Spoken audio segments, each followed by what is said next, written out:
Diagnosis या diagnosis जिसे हिंदी में हम निदान भी कहते हैं। मेडिकल डायग्नोसिस क्या होता है दोस्तों? तो मेडिकल डायग्नोसिस एक तरह की ऐसी प्रोसेस होती है जिसके थ्रू हम आइडेंटिफाई करते हैं डिजीज़ के नेचर को या फिर डिजीज़ के कॉज को। So medical diagnosis is the process of identification of nature and cause of disease of the patient. ठीक है। देन नेक्स्ट क्या होता है, जब हम डॉक्टर के पास जाते हैं तो डॉक्टर हमें बीमारी के सिम्टम पूछता है और कई तरह के टेस्ट लिखता है, जैसे ब्लड टेस्ट लिखता है, यूरिन टेस्ट लिखता है, एक्सरे लिखता है, अल्ट्रासोनोग्राफी का यूज़ करता है। Hello students, welcome to excellent pharmacy coaching. Students, important definitions की सीरीज में आज हम पढ़ने जा रहे हैं डायग्नोस्टिक एजेंट। ओके, सो आज का हमारा जो टॉपिक है वो है डायग्नोस्टिक एजेंट। डायग्नोस्टिक एजेंट जो टॉपिक है वो बहुत ही आसान है दोस्तों।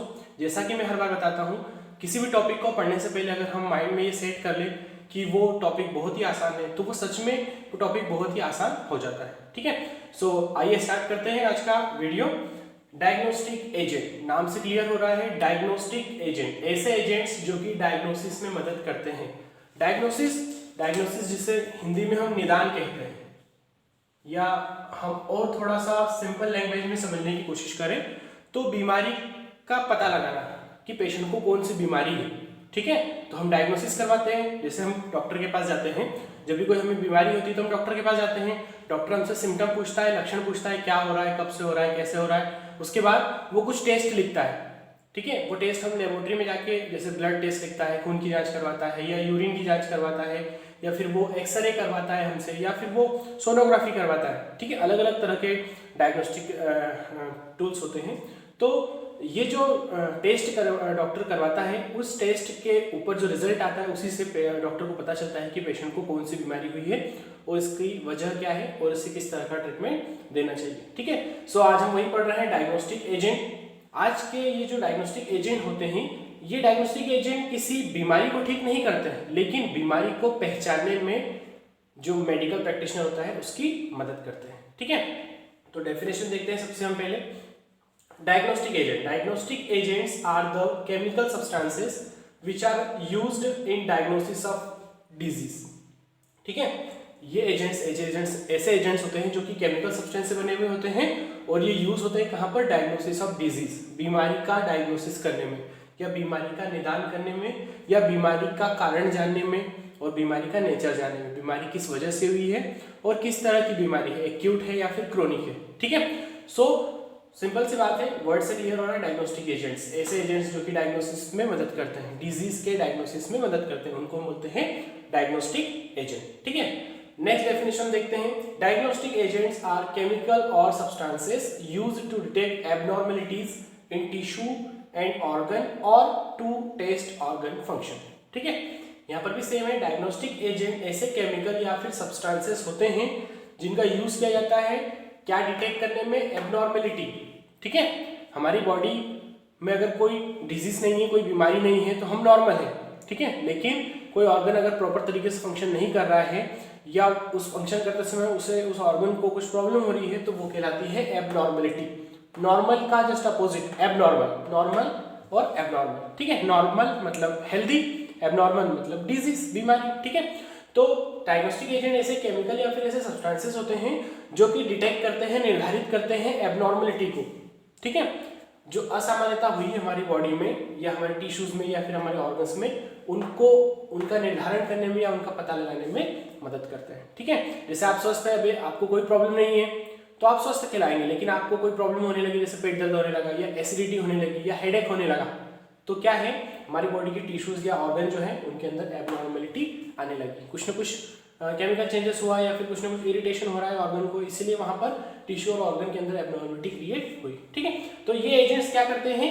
ये एबनॉर्मलिटी को डिटेक्ट करते हैं, एबनॉर्मलिटी का निर्धारण करने में मदद करते हैं, पता लगाने में मदद करते हैं, या फिर टू टेस्ट ऑर्गन फंक्शन, या फिर ये केमिकल सब्सटेंसेस, ये डायग्नोस्टिक एजेंट ऑर्गन के फंक्शन को प्रॉपर तरीके से बताने में भी मदद करते हैं कि ऑर्गन प्रॉपर तरीके से फंक्शन कर रहा है या फिर नहीं कर रहा है। ठीक है, सो सिंपल भाषा में अगर हम कहें तो ये ऐसे केमिकल या फिर सब्सटेंसेस होते हैं जो कि हमारी बॉडी में एबनॉर्मलिटी को डिटेक्ट करने में मदद करते हैं। यार एबनॉर्मलिटी कहाँ होगी? या तो हमारी बॉडी के टिश्यूज में होगी, या टिश्यूज से मिलकर बना हुआ है ऑर्गन के अंदर होगी। ठीक है, या फिर ये केमिकल सब्सटेंसेस ऑर्गन के प्रॉपर फंक्शन को भी जानने में मदद करते हैं। ठीक है, सिंपल। आगे देखते हैं, दे डू नॉट हैव मेडिसिनल और pharmacological effect on body.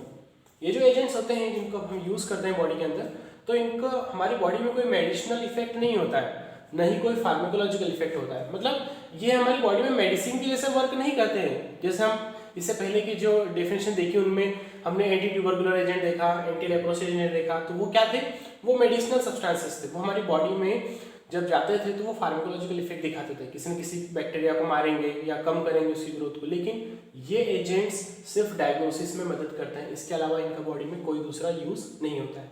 So they do not have medicinal और फार्मेकोलॉजिकल इफेक्ट ऑन बॉडी। इनका हमारी बॉडी पर न तो कोई मेडिसिनल इफेक्ट होता है, न कोई औषधीय प्रभाव होता है, न ही कोई फार्मेकोलॉजिकल इफेक्ट बॉडी के अंदर होता है। ठीक है, आई होप आप समझ गए होंगे, बहुत ही आसान था। डायग्नोस्टिक एजेंट ऐसे एजेंट्स होते हैं जो कि बीमारी का डायग्नोसिस बनाने में मदद करते हैं। ठीक है, आगे हम देखते हैं एग्जांपल्स के लिए। तो दो तरह के एग्जांपल्स हैं, रेडियोग्राफिक कॉन्ट्रास्ट मीडिया और ऑर्गन फंक्शन टेस्टिंग एजेंट्स। ठीक है, सबसे पहले हम देखते हैं रेडियोग्राफिक कॉन्ट्रास्ट मीडिया। ठीक है, इसमें मेन इंपॉर्टेंट होते हैं आइपोनोइक एसिड और प्रोपाइलिडोन। ठीक है, आइपोनोइक एसिड जब बॉडी के अंदर इंजेक्ट किया जाता है, ठीक है, तो क्या होता है, जब भी बिलियरी ट्रैक्ट डिजीज होती है, जैसा कि आप इमेज में देख पा रहे हैं, बिलियरी ट्रैक्ट मतलब लीवर के अंदर जो बाइल सिक्रेशन का सिस्टम होता है, ठीक है, बाइल डक्ट होती है, गॉल ब्लैडर होता है, उसके अंदर अगर कोई डिजीज होती है तो उसको जानने के लिए हम आइपोनोइक एसिड का यूज करते हैं। ठीक है, इसको हिंदी में हम पित्त नली रोग भी कहते हैं, बिलियरी ट्रैक्ट डिजीज।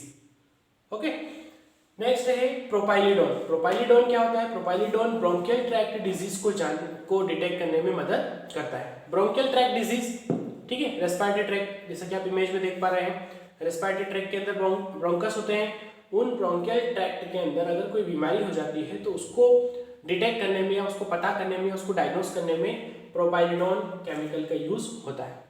ठीक है, ब्रोंकियल ट्रैक्ट डिजीज को हिंदी में श्वास नली रोग भी कहते हैं। लोगों को कई तरह की श्वास नली के रोग होते हैं, जैसे अस्थमा होता है, ब्रोंकाइटिस होता है, ब्रोंकियोटेसिस होता है, ब्रोंकियल इन्फेक्शन होता है।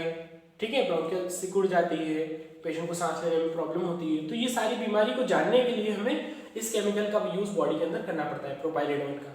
ये हमें ब्रोंकियल ट्रैक्ट डिजीज के बारे में बताता है कि ब्रोंकियल ट्रैक्ट के अंदर कोई डिजीज हुई है या फिर नहीं हुई है। ऐसे ही आइपोनोइक एसिड जो होता है वो बिलियरी ट्रैक्ट के अंदर डिजीज को जानने में मदद करता है या डिजीज को बताने में हमारी बॉडी को मदद करता है। बिलियरी ट्रैक्ट डिजीज मतलब पित्त नली रोग। ठीक है, जैसे किसी को स्टोन हो गया, पथरी हो गई, है ना, पथरी कई जगह अलग अलग जगह पर होती है, जैसे किडनी के अंदर हो गई, जैसे यूरेटर के अंदर हो गई, जैसे यूरिनरी ब्लैडर के अंदर हो गई।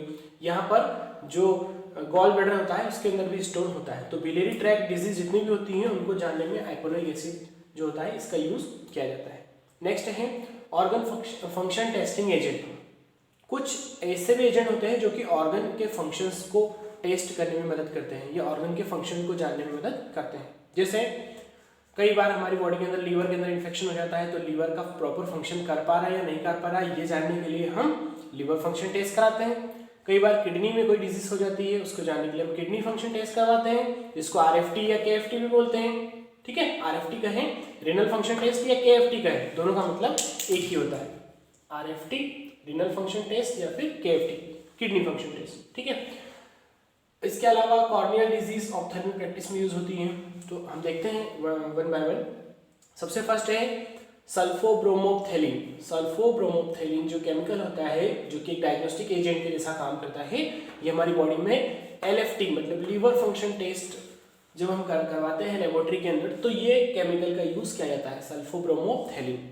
ठीक है, ये हमारी बॉडी में लीवर के फंक्शंस को टेस्ट करके दिखाता है कि हमारा लीवर प्रॉपर तरीके से फंक्शन कर पा रहा है या फिर नहीं कर पा रहा है। कई बार लीवर की प्रॉब्लम की वजह से हमें कई तरह के सिम्टम बॉडी में देखने को मिलते हैं, जैसे कॉन्स्टिपेशन देखने को मिलता है, जैसे बाइल प्रॉपर तरीके से सिक्रेशन, बाइल जो बिलिरुबिन होता है बॉडी से बाहर नहीं निकल पाता, तो जॉन्डिस होने लगता है। तो इन सारी कंडीशन में हम लीवर फंक्शन टेस्ट कराते हैं, जिससे हमें लीवर के बारे में पता चलता है कि लीवर प्रॉपर फंक्शनिंग हो पा रही है लीवर की या फिर नहीं हो पा रही है। ठीक है, अगर नहीं हो पा रही है तो फिर हम उसका ट्रीटमेंट देते हैं, जो लीवर को ठीक करने के लिए ड्रग यूज होती है वो। ठीक है, नेक्स्ट है fluorescein sodium. Okay, fluorescein sodium ये जो केमिकल होता है या ये जो डायग्नोस्टिक एजेंट होता है फ्लोरोसिन सोडियम, इसका यूज ऑप्थेल्मिक प्रैक्टिस में किया जाता है। ऑप्थेल्मिक प्रैक्टिस मतलब आंखों से संबंधित जो डॉक्टर्स होते हैं, जो आंखों की बीमारी का इलाज करते हैं, जिसको ऑप्थेल्मोलॉजिस्ट हम कहते हैं, ठीक है। आंखों में कई तरह की बीमारियां होती है, जैसे मोतियाबिंद होता है, या आंखों के अंदर अल्सर हो जाते हैं, या आंखों के अंदर इरिटेशन हो सकता है, या आंखों के अंदर फॉरेन बॉडी चली गई। तो इनको डिटेक्ट करने के लिए ऑप्थेल्मिक प्रैक्टिस में कॉर्नियल अल्सर और जो फॉरेन बॉडीज होती हैं, इनको जांचने के लिए, इनका पता करने के लिए हम फ्लोरोसिन सोडियम केमिकल का यूज करते हैं। ओके, नेक्स्ट है इंडिगो कार्मिन। इंडिगो कार्मिन जो केमिकल होता है, इसका यूज होता है हमारी बॉडी में किडनी फंक्शन टेस्ट को जानने के लिए।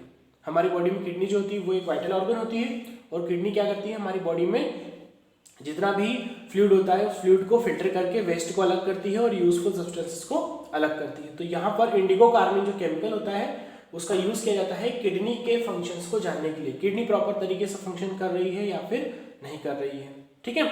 अगर किडनी फंक्शन नहीं करेगी तो हमारी बॉडी में वाटर रिटेंशन होगा, हमारी बॉडी में ब्लड प्रेशर पेशेंट का बढ़ जाएगा, पेशेंट को स्वेलिंग दिखती है बॉडी में, तो उससे हमें पता चलता है कि किडनी प्रॉपर तरीके से फंक्शन नहीं कर पा रही है। तो उसको जानने के लिए हम इंडिगो कार्मिन केमिकल का यूज करते हैं, ठीक है।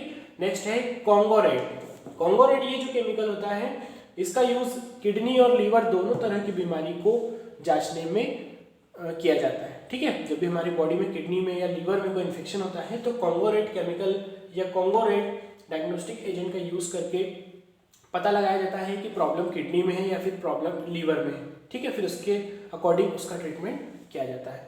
तो आई होप कि आपको आज का वीडियो समझ में आया होगा। बहुत ही आसान था दोस्तों, नाम से क्लियर हो रहा है। डायग्नोस्टिक एजेंट ऐसे एजेंट जो कि बीमारी का डायग्नोसिस करने में मदद करते हैं, डिजीज के डायग्नोसिस में मदद करते हैं, उनको बोलते हैं डायग्नोस्टिक एजेंट। ये सारे कुछ केमिकल्स होते हैं जिनका यूज हम एज अ डायग्नोस्टिक एजेंट करते हैं। Thank you very much for watching this video, and please दोस्तों सब्सक्राइब कीजिए एक्सएम फार्मेसी कोचिंग को और बेल आइकन को भी प्रेस कीजिए। Thank you.